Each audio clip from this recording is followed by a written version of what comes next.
चलिए सभी दोस्तों को नमस्कार।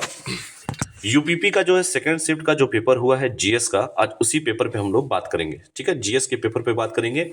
बहुत ही आसान प्रश्न है, थोड़ा सा भी आप लोग अगर दिमाग रखते हैं, दिमाग है आपके पास, तो आराम से जीएस के प्रश्न को आप करने की स्थिति में रहेंगे।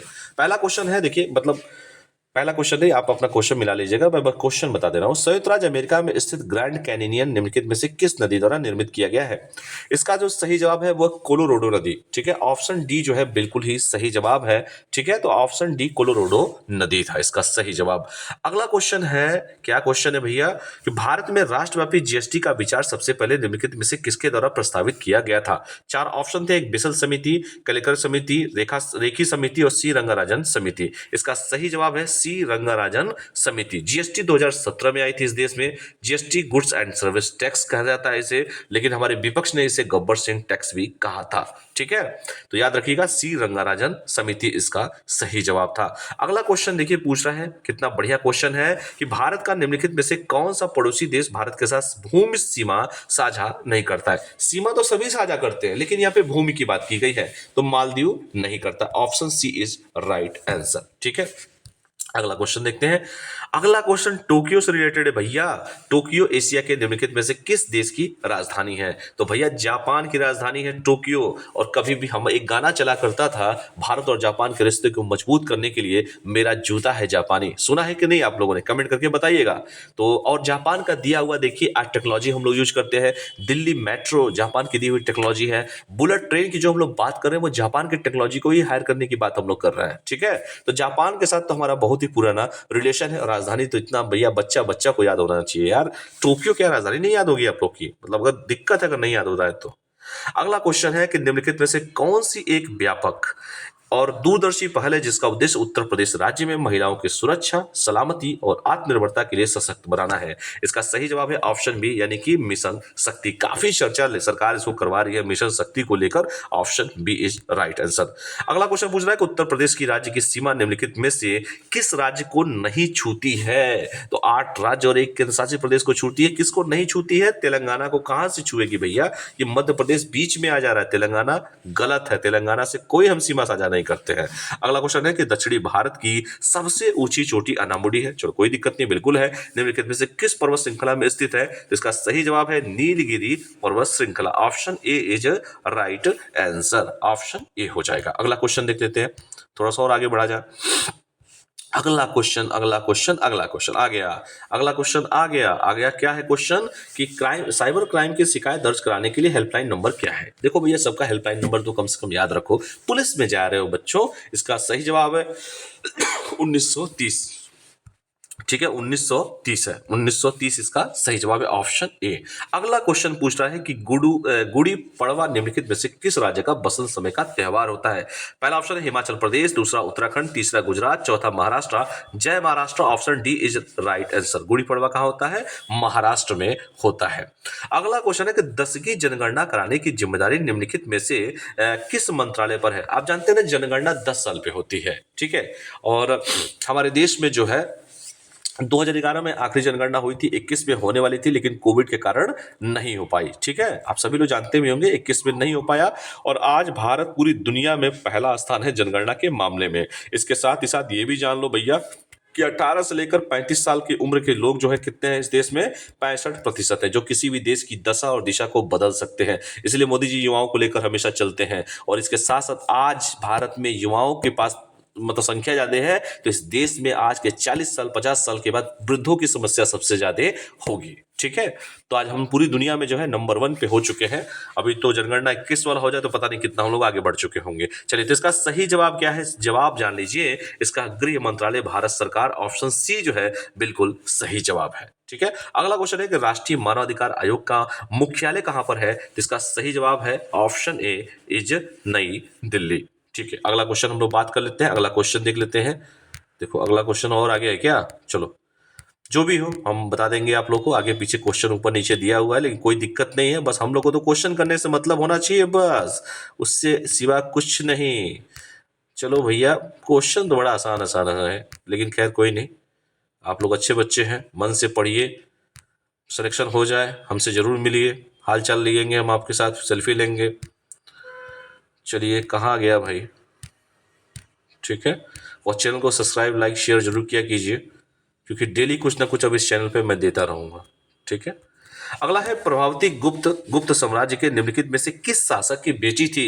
इसका सही जवाब है चंद्रगुप्त द्वितीय Vikramaditya. Option B is right answer, Chandragupta द्वितीय की बेटी थी, ठीक है। अगला क्वेश्चन देखें, निम्नलिखित में से संविधान के प्रत्येक पृष्ठ के किनारों को डिजाइन किया था और इसे कलाकृतियों को किसने सजाया था? उनका नाम है Nandlal Bose. Option B is right answer है, ठीक है। हमारे देश का संविधान पूरी दुनिया का सबसे बड़ा लिखित संविधान है, ठीक है। कमेंट करके बताइएगा कि मौलिक अधिकार कहां से हमने लिया है। हर देश से कुछ ना कुछ हम लोगों ने लिया है, कहीं से डीपीएसपी लिया यानी कि राज्य केंद्रीय निदेशक तत्व लिया है, तो कहीं से फंडामेंटल राइट्स लिया है, हर देश से कुछ ना कुछ लिया है, कहीं से एकल नागरिकता लिया है। कमेंट करके मुझे बताइएगा कहां से कौन कौन सा कुछ लिया गया है। अगला क्वेश्चन है कि हाल ही में विश्व के निम्नलिखित में से किस देश में तमिल कवि और दार्शनिक तिरुवल्लुवर की प्रतिमा का अनावरण किया गया है? इसका सही जवाब है ऑप्शन बी यानी कि फ्रांस में किया गया है, ठीक है। ये क्वेश्चन पूछ सकता है दोबारा भी। अगला क्वेश्चन है कि 2016 के विमुद्रीकरण के समय, अरे भैया थोड़ा सा दिमाग होगा तो इस क्वेश्चन को कर लोगे, जो नोटबंदी हुई थी उस समय देश के प्रधानमंत्री कौन थे भाई और बहनों? आज रात को 8 बजे किसने कहा था? ऑप्शन बी यानी कि नरेंद्र मोदी जी ने कहा था 2016 में, ठीक है, विमुद्रीकरण के समय, ठीक है। Option B Narendra Modi ji. अब कहा गया अगला, अरे वाह क्या क्वेश्चन है, इसे कहते हैं क्वेश्चन। निम्नलिखित में से कौन टाटा स्टील कंपनी के संस्थापक थे? अरे भैया जमशेद जी टाटा का नाम कौन नहीं जानता है, ठीक है। Option D. और इस देश में जब भी कभी आफत आई है ना, तो टाटा कंपनी सबसे पहले फ्रंट पे खड़ी रही है। इसीलिए तो हम कहते हैं कि मैंने देश का नमक खाया है, टाटा नमक, बचपन से हम लोग खाते आ रहे हैं, ठीक है।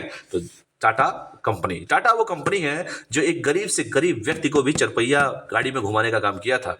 जो टाटा की नैनो गाड़ी आई थी ना, गरीब से गरीब लखटकिया जिसे कहा जाता था, टाटा कंपनी ने कहा था कि मैं इस देश के गरीब से गरीब लोगों का भी सपना साकार करने के लिए, हालांकि नैनो फ्लॉप हुई लेकिन उन्होंने सपने को साकार करवाया। गरीब आदमी का भी सपना होता है यार कि मैं भी फोर व्हीलर से चलूं, और उन्होंने लखटकिया गाड़ी निकाला, लोगों ने खूब चलाया इसको, ठीक है। तो जब भी इस देश में कभी भी आफत आता है तो टाटा देश जो है, टाटा कंपनी जो है वो सबसे पहले इस देश के लिए खड़ी रहती है। आज भी देखिए कैंसर हॉस्पिटल बंबई में जो है टाटा के द्वारा चल रहा है, अब सभी जानते भी हैं। तो टाटा कंपनी, मैंने देश का नमक खाया है, टाटा नमक।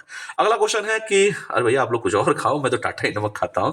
निम्नलिखित में से किस एप्लीकेशन का उद्देश्य नागरिकों के डिजिटल दस्तावेज वॉलेट में प्रमाणिक डिजिटल दस्तावेजों तक पहुंच प्रदान करने के नागरिकों का डिजिटल सशक्तिकरण करना है? मतलब भैया अपना जो डॉक्यूमेंट है ना एक जगह पर रख लो। उसे सही जवाब क्या था? डिजी लॉकर सरकार लेके आई कि भैया अपना जो भी है ना एक ही जगह रख लो। किसी भी मान लो डीएल लेके घूम रहे हो, कहीं खो जाए, अरे डिजी लॉकर में रखो भैया, कोई मांगे दिखा दो, लो देखो सरकार के द्वारा दिया हुआ डिजी लॉकर। अगला क्वेश्चन है कि हाल ही में उत्तर प्रदेश में किस जिले में, अब भी भैया अगर आपने घटना चक्र खरीदा होगा, सबसे पहला लाइन उत्तर प्रदेश में यही क्वेश्चन दिया भी है। उत्तर प्रदेश के निम्नलिखित में से किस जिले में प्रथम पूर्ण बालिका सैनिक स्कूल का उद्घाटन किया गया है? तो क्या किया गया है? तो मथुरा में किया गया है, राजनाथ सिंह जी के द्वारा उद्घाटन किया गया था। ऑप्शन बी, भगवान श्री कृष्ण की नगरी मथुरा, ठीक है। अगला क्वेश्चन है 99। निम्नलिखित में से किस बैंक ने रुपे नेटवर्क पर भारत का पहला कॉर्पोरेट क्रेडिट कार्ड लॉन्च किया है? पहला है कैनरा बैंक, दूसरा है आईसीआईसीआई बैंक, तीसरा इंड बैंक और चौथा भारतीय स्टेट बैंक। क्या लगता है आपको? तो ऑप्शन सी जो है बिल्कुल ही सही जवाब है, ठीक है। तो option C is right answer. तो ये रहे पूरे आपके जीएस के सभी क्वेश्चन, और मुझे उम्मीद है कि आप लोग को सारे के सारे क्वेश्चन जो हैं, अब जीएस का जितना क्वेश्चन था मैंने करा दिया है। आप लोग का काम है कि अपना नंबर मिला लीजिएगा, जिससे कि आप लोग को पता चल जाए कि जीएस में कितनी पकड़ है आप लोग की। और यकीन मानिए किसी भी परीक्षा वनडे एग्जाम को पास करने के लिए जीएस पे पकड़ बनाना ही पड़ेगा, क्योंकि ये स्कोर को बढ़ाता है। आप लोग क्या करते हो? लुसेंट पढ़ लिए, रट्टा मार लिए, उससे नहीं चलेगा बच्चा। समझिए, एनालिसिस को समझिए, अनुभव को समझिए। पहले क्या था कि पेपर में पीसीएस का लड़का जो था वो सिपाही का नहीं भरता था, ये सच्चाई थी। अब क्या है, कोई लड़का कौन सा भर दे किसी को कुछ पता नहीं है। यूपीएससी वाला भी भर दे रहा है सिपाही का, भैया पहले सिपाही बन जाए उसके बाद हम करते रहेंगे, ठीक है। तो कोई कंफर्म नहीं है किसका कौन सा पेपर देगा, ठीक है। इसलिए अब जो देख ही रहे हैं दिन पे दिन जो है और कटाव बढ़ते जा रहा है, प्रतिभागियों की संख्या बढ़ती जा रही है। बताइए 54 लाख लड़के रजिस्ट्रेशन उत्तर प्रदेश में किए हैं, बताइए, रिकॉर्ड है अपने आप में, एक और रिकॉर्ड है, बताइए, ठीक है, तो चलिए मिलते हैं फिर नेक्स्ट वीडियो में। हमारी ढेर सारी शुभकामनाएं। कल तीसरा शिफ्ट का पेपर है, अच्छे से पेपर को देखिए दीजिए और जीएस और हिंदी सबसे पहले कीजिए। ठीक है, मैं अभी भी कह रहा हूँ, स्कोर बढ़ाना है तो जीएस और हिंदी को लेकर चलना पड़ेगा। और जो डर है ना, वो डर को दूर कीजिए, डर के आगे जीत है। फिर मिलते हैं नेक्स्ट वीडियो में। बहुत बहुत धन्यवाद। चैनल को लाइक शेयर सब्सक्राइब जरूर कीजिए, कमेंट कीजिए। बहुत बहुत धन्यवाद। Thank you all of you.